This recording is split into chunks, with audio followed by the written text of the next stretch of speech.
그리고 개혁신당의 이준석 의원 같은 경우는 뭐 김영선 전 의원의 비례 1번을 우리가 먼저 제안한 건 절대 아니다라고 얘기를 하고 있고 또 오늘 SNS에다가 명시의 녹취는 김영선 캠프 내 불화로 나온 것 같다. 그러니까 해당 녹취에 개혁신당은 전혀 개입하지 않았다 이렇게 또 강조를 하고 있습니다. 그런데 또 일부 정치평론가들은 방송에 나와서 이 개혁신당이 정부 보조금을 노리고 먼저 접근한 거 아니냐, 먼저 이 김영선 의원을 포섭하려고 했던 거 아니냐 이런 지적을 하는데 뭐 여기에 대해서도 보조금이 목적이었으면은 뭐 낙천하신 의원들을 뭐 먼저 손을 내밀고 이런 건 굉장히 쉬운 일인데 절대 그렇게 하지 않았다 이렇게 얘기를 하고 있습니다.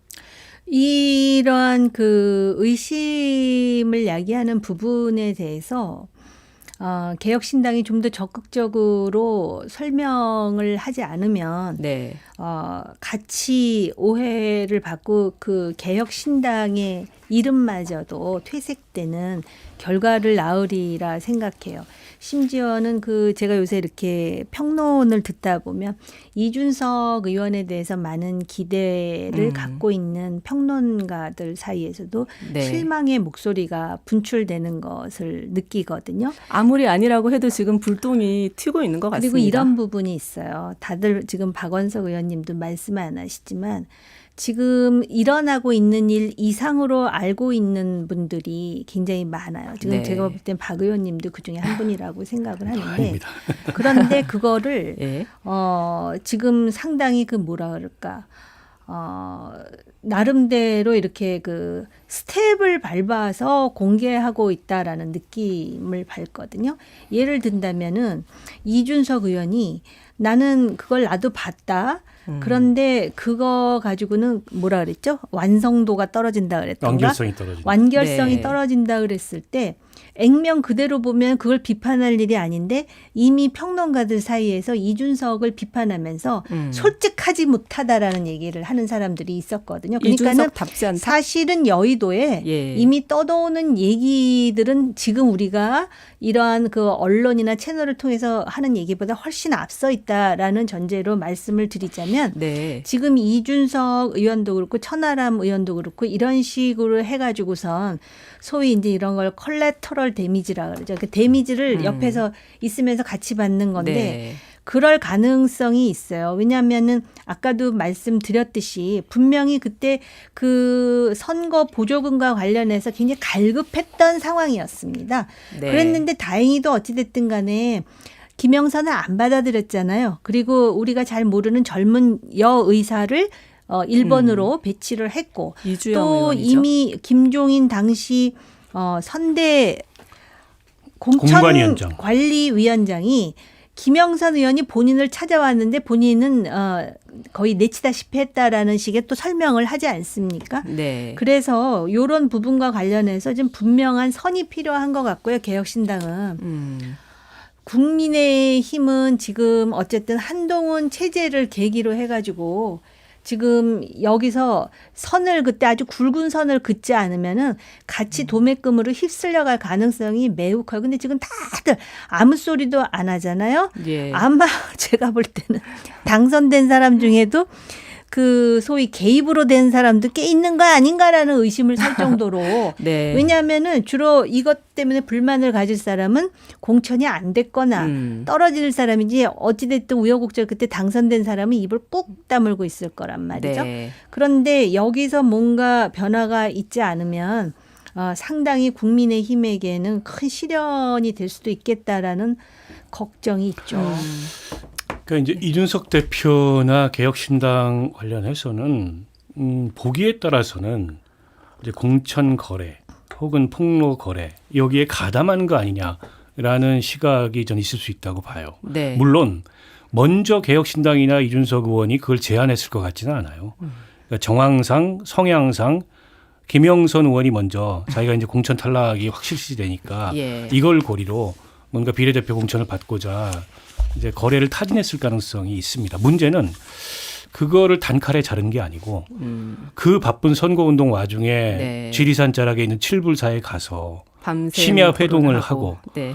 또 천하람 의원으로 알려져 있는데 한 예. 이틀 더 머물면서 기자회견문 초안도 작성하고 결국 공천을 고리로 저 당시에 그 김 여사의 공천 개입 폭로하는 문제를 사실상 만지작거렸던 거 아니냐. 네. 이런 어떤 그 시각이 있을 수 있거든요. 네. 물론 김종인 위원장의 관점이나 또 당내의 그 어쨌든 지도부의 주류적 견해로 그걸 수용하기 어려웠겠죠. 그러면 이제 개혁신당의 참신성 이런 거는 다 사라지고 그렇죠. 국민의힘의 공천 탈락자를 비례대표로 공천하는 아주 흔한 구태 정치. 게다가 이게 이제 폭로와 결부된다면 더더욱 이제 정치 공작까지 정치 공작으로까지 보일 수 있는 그런 요소가 있기 때문에 그랬을 거예요. 결과적으로 못 받아들였는데 만지작거리면서 타진했던 거 아니냐. 이것만으로도 상당한 이미지의 타격이 될 수 있다고 보고 네. 저는 이준석 의원이 더 얘기하지 않고 있는 게 2022년 공천이라고 봅니다. 네. 그때 공천장에 그 이준석 대표, 당시 국민의힘 대표 이름으로 공천장이 나갔습니다.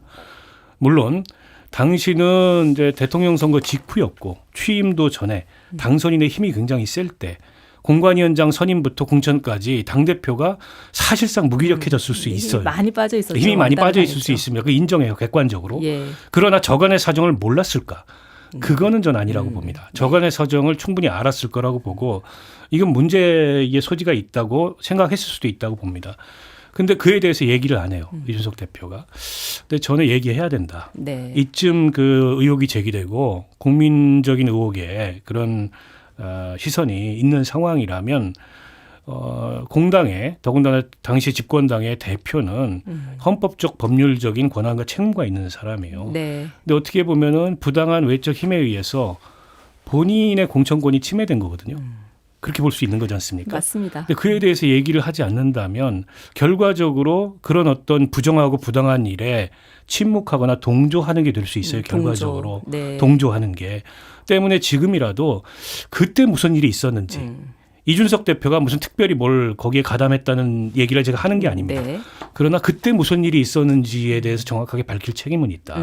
이 말씀을 드리고 싶어요. 네. 오히려 그때 그 무슨 일이 있었는지에 대해서 그것조차도 몰랐을 수도 있어요.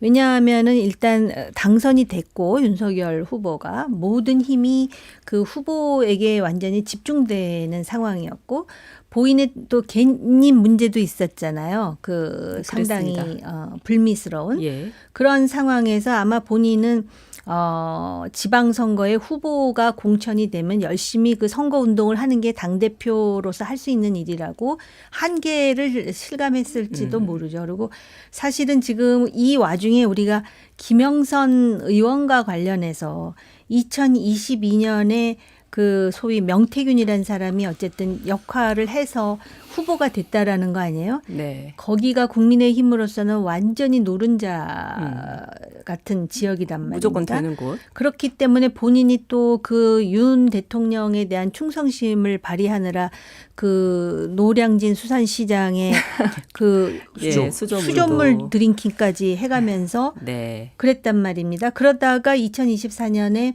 한동훈 비대위 체제에서 컷오프가 될 위기에 처하자 그다음에 이제 김해로 가겠다고 또 거기서 이제 그 녹취록이 나오는 거잖아요. 물론 여사 목소리는 없었지만 네.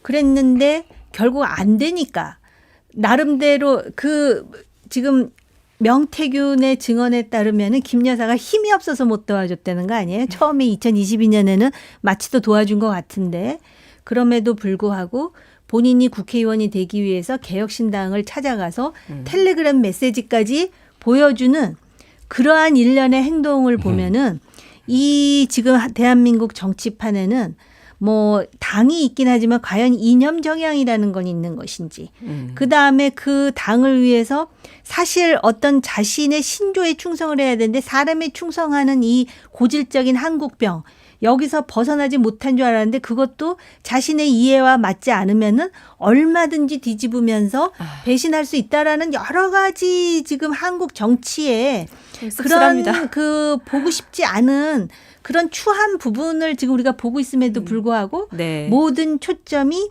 명태균 그다음에 김 여사에게 집중됐다는 거 아니에요? 네. 이거는 어떻게 보면은 엇보이기는 하지만 이런 점까지 좀 들여다보면서 우리가 그 뭘 고쳐야 되는지에 대한 그 네. 의식이 필요할 것 같아요. 아, 네. 중요한 말씀 해주신 것 같고요. 어쨌든 말씀해 주셨다시피 윤 대통령은 체코에 갔고 이제 순방을 갔다 오게 되면은 한동훈 대표를 포함한 만찬을 하게 될 텐데요. 어떤 얘기를 꺼낼까요? 이제 중앙일보를 보면은 여권 관계자가 여권의 신경전을 온전히 봉합하지 않으면은 공멸이다. 이번 만찬에서 확실하게 용산과 온도차를 낮추는 것에 주안점을 두어야 할 것이다. 이렇게 얘기를 했습니다. 그러니까 이제 24일 그 만찬 그 시점이 아마 어제 국회에서 통과된 네. 최혜병 특검법, 김건희 특검법에 대해서 대통령이 거부권을 네, 행사할 무렵일 것 같아요. 예. 그래서 전날 이제 지도부 만찬을 미리 최코 대통령 출국하기 전에 예고하고 저렇게 이제 공식화 시킨 거는 네.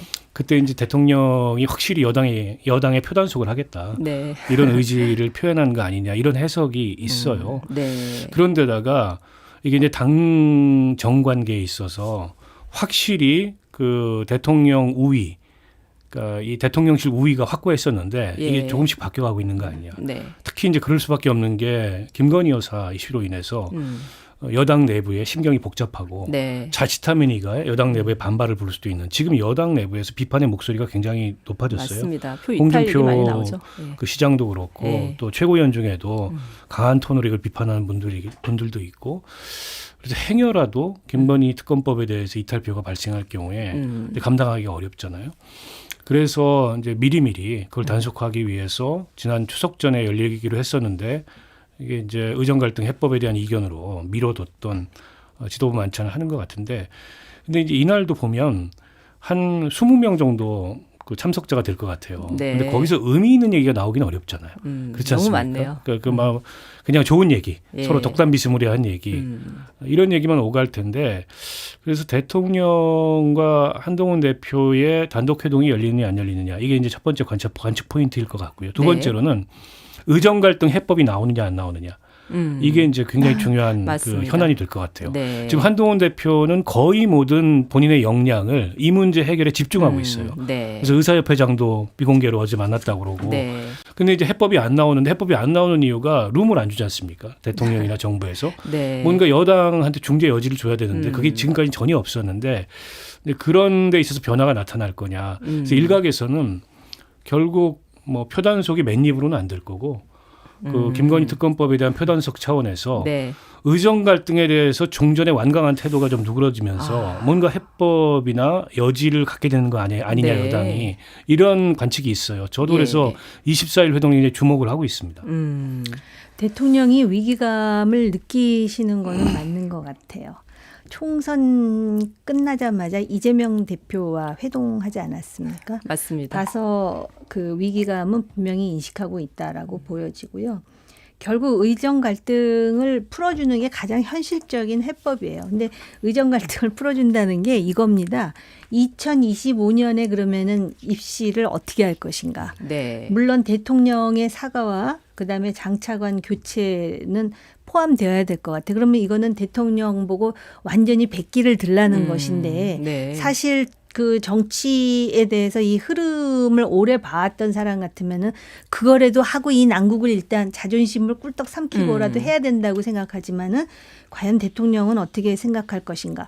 서울공항에서 그 나갈 때 예, 한동훈 대표가요. 모습을 보니까 예. 아직 풀리지 않은 앙금이 양측에 다 있는 것 같은데 그 두 분의 앙금이 중요한 게 아니에요. 예, 맞습니다. 지금 대한민국의 정치판을 완전히 지금 기울어뜨렸는데 기울어진 게 야당이 잘해서 기울어진 건 하나도 없어요. 스스로 자기 손을 돌로 찍어내린 모양새가 돼버렸단 말이죠. 네. 그래서 일단 그렇게 해갖고 한동훈 대표에게 여지를 만들어주면 한동훈 대표로서는 일단 그 특검과 관련해서 숨 쉴 틈을 만들 수 있는 명분은 좀 생기겠죠. 네. 그러려면은 진짜 독대가 필요하겠네요. 토마토 보도 이후에 바로 만찬 약속이 사실은 잡혔는데 그래서 참 타이밍이 절묘하다는 생각을 했는데 대통령이 아무래도 이런 것도 의식을 했겠죠.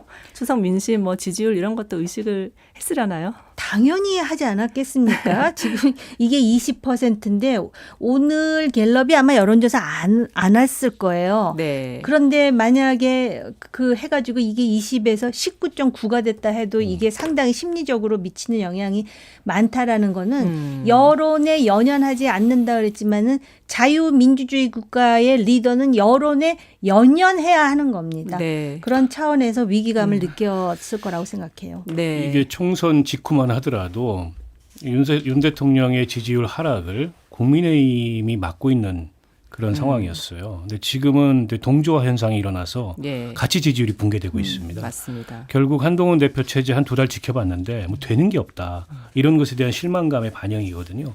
그 위기감은 여당에도 있는 거예요. 이 양측의 그런 위기감이 그 맞닿아 있기 때문에 아마 이제 회동이 성사가 된 것 같고, 그 대통령이 출국하기 전에 회동 날짜를 못 박아야 된다 이런 정무적 판단이 있었던 것 같아요. 예. 그래서 바로 발표가 난 것 같고 뉴스토마토 보도가 영향을 미쳤는지 안 미쳤는지는 모르겠지만 그게 아니더라도 회동을 안 할 수 없는 네. 그런 상황이었던 건 맞고요. 그러니까 한동훈 대표로서는 상당한 딜레마예요. 지금 상황이 전반적으로. 네. 왜냐하면 그 어쨌든 한동훈 대표 입장에서는 대통령과 막 다 동조화돼 가지고 대통령 지지율 하락하는데 같이 당도 본인도 무너지는 거는 원치 않을 거란 말이에요. 근데 그렇다고 이제 대통령하고 그럼 완전히 차별화를 하면 또 네. 당대표직을 수행하기가 어려워요. 그렇죠. 그러니까 이 어떤 딜레마 가운데서 정치력을 발휘하고 성과를 내야 되는데 지금 한 대표 그 취임한 지 2달 됐는데 63%라는 압도적인 득표율로 당대표가 되고 또 당대표 전당대회 직후에 여론 그 지지율도 괜찮았어요. 네. 본인도 그렇고 당도 그렇고. 네. 근데 이게 지금 무너지고 있는데 성과가 없어서 그렇습니다. 결국 당정 관계도 못 풀고 대야 관계도 못 풀고 뭐 달라지는 게 있느냐. 그 차기 주자로서 한동훈의 가능성을 보고 지지를 보냈던 지지층이나 이제 여론이 좀 돌아서기 시작하는 거죠. 이 흐름을 지금 끊어내지 못하면 한동훈 대표도 미래가 없어요. 결국 그거는 대통령과의 관계에서 대야 관계는 부차적이고 네. 2차적이고 오히려 네. 1차적으로는 대통령과의 관계에서 그 정부와의 관계에서 뭔가 이게 매끄러운 그런 어떤 그 관계를 만들고 성과를 내는 게 우선인데 그 핵심 이슈가 지금 의정 갈등 이슈인 것 같아요. 네. 네.